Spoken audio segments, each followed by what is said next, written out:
Happy Thursday, everybody. As everybody knows, for a good strength and conditioning program, active recovery is a crucial part of it, not just the building up and getting stronger and becoming more conditioned, but also doing a little bit of recovery in order to repair those muscles and work on some mobility and flexibility. For today's workout, optional equipment, especially for the first half of what we're going to demonstrate, is either a foam roller, a medicine ball, a larger diameter PVC pipe, or a roller stick. Just something that we can roll over some of these muscle groups and get a good stretch in there. The second half of the video, though, will definitely be a all body weight mobility type movement.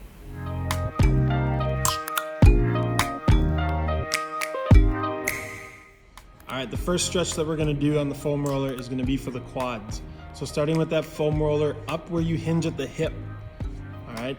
Rolling down very slow, down to just above the knee. The game plan on a 30-second stretch like this is to take 15 seconds to go from the hip, up where you hinge, to just above the kneecap. We don't wanna roll over that knee joint. So you wanna stop just before you get to your kneecap and then start your transition coming back up towards your hip. We're gonna do 30 seconds on each side, 15 going down, 15 coming up.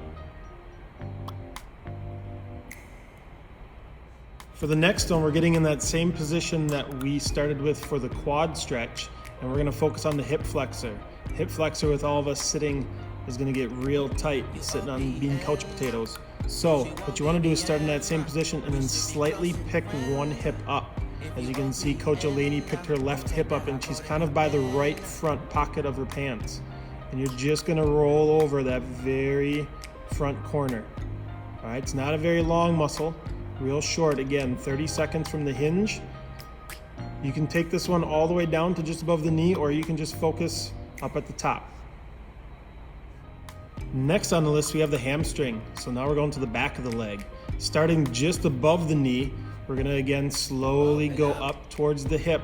And for this one, our stopping point is just underneath your glute, or just underneath your butt cheek there. Slowly going up to a count of 15, up to the hip, and then slowly rolling your way back down. For those of you that have really tight hamstrings, a couple variations would be to rotate your toe pointing out, toe pointed in, and toe pointed up for some variations.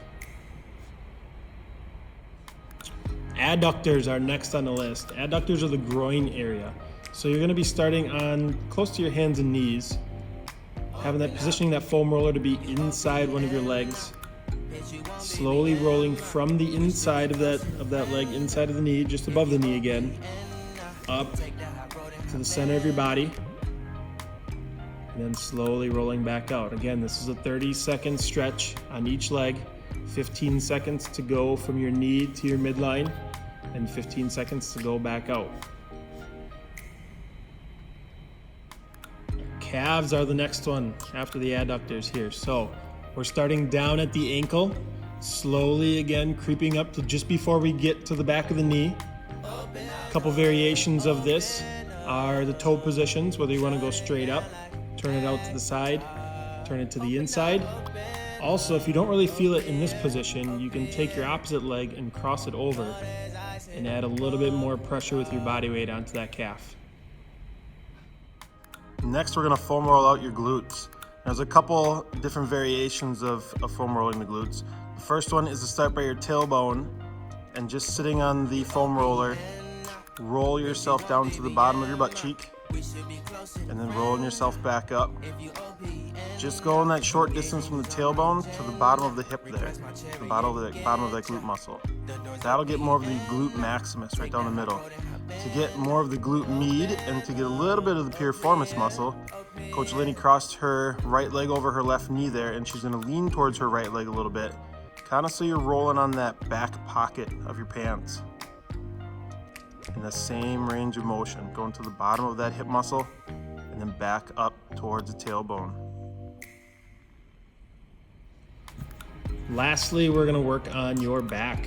So starting up where a squat bar would sit, up by your top of your shoulders, close to your neck, you're gonna start and slowly inch your way down your back, working through your cervical into your thoracic spine, and then all the way down to your lumbar or your tailbone. This one, while it suggested 30 seconds on it, you might want to take 30 seconds on your way down and also 30 seconds on your way back up, depending on how tight your back may be. For some people, there might be some creaks and cracks that go on during this one. As long as you aren't forcing yourself into any position, those are normal creaks and cracks. The second variation of this one is to turn the foam roller vertical and lay with your spine on the foam roller and go side to side. Get some other angles on some of the muscles in the back and stretches them out a little bit better. Both are very good for those of you who are spending a lot of time at the desk sitting.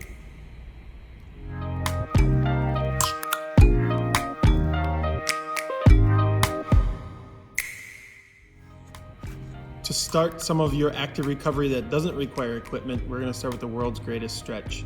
So you'll lunge forward, reaching up tall, bringing either elbow down. Some people like the same elbow, some people like opposite elbow. And then sitting back and getting that stretch in the hamstring. And then moving on to the next leg. So lunge and reach, either elbow down to the ankle, rocking your hips back a little bit, getting that stretch through the hip and the hamstring, and then following through with the step through. All right, next up we've got the deep squat to hamstring stretch. So squatting down nice and deep, tucking those fingers underneath the toes. Be careful not to step on your fingers. And then as you come up, just pick your hips up, stretching out the hamstrings, the hips, a little bit of that low back for those of you who are tight in the low back. But you're just gonna drop your hips down, sink them as low as you can each rep, and then push up as high as you can.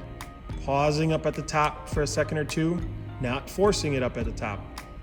You definitely don't want to pull a muscle, but just gently pushing up towards the ceiling. The classic bird dog can be done as a strengthening exercise for your core and a stability exercise for the core. We're also going to do it a little bit today for the core, but also as just mobility through the hips and the shoulders, making sure that we wake up the core muscles to help with stability at the same time. Opposite arm, opposite leg stretches out while maintaining that flat back. Bodyweight squats. Just a simple bodyweight squat, hands out in front of you for balance. Dropping down nice and low, aiming to get to that thigh parallel with the ground. And coming back up, just nice and slow, moving through a good range of motion through the knees and the hips. Rear foot elevated hip flexor stretch. This one you're going to need a little bit of assistance from a chair or a couch or the bench, but you're going to put your toe up on the chair, kneeling on the ground. If you've got bad knees, you might want to put a pillow or some kind of a cushion underneath there. While you're down there, you're going to go into your lunge position like Coach Elaney is here. From here, you're going to take that left hand for Elaney, because she's got her left knee down, but whatever knee is down, you're going to take that hand, reach up over the top of your head, lean away from that hip that we're stretching. You're going to start to feel it stretch up by the front pocket, and then slowly give yourself a gentle push forward from that hip. So hand reaching up, lean away, and then push that pocket forward just a little bit. You don't want to force this one. It's just a gentle push forward, pause for a second or two, and then come back and relax. The dynamic hip hinge lat stretch. So holding on to a door frame or we're using the beam here, hinging those hips back, keeping those arms up high so we feel that lat stretch. All right, changing your hand position changes the pull. So if having your hands a little lower, you don't quite feel it in your lats or behind, kind of just under your armpits is where it should pull. Varying up that hand position can make a difference on the stretch.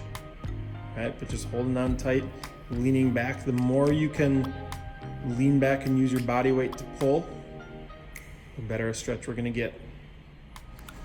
The half kneeling pec stretch. So you can see Coach Elaney here is using again the wall or a beam, whichever is available to you. She also has a cushion underneath her knee. You can also use a pillow for a little bit of comfort there for those of you with knee issues. But she's got her arm elevated, elbow at 90 degrees. Using that wall, she's gonna lean into it, pushing that right shoulder, her right shoulder forward for a little bit. Not forcing it again, just stretching out the front of the shoulder and that pec, and then relaxing. From the front view, it'll look like this. So she's down in that lunge position, just slightly pushing herself forward, using that wall for stability. Hold for a second or two, and then relax. And lastly, we're gonna do the 90-90 hamstring stretch.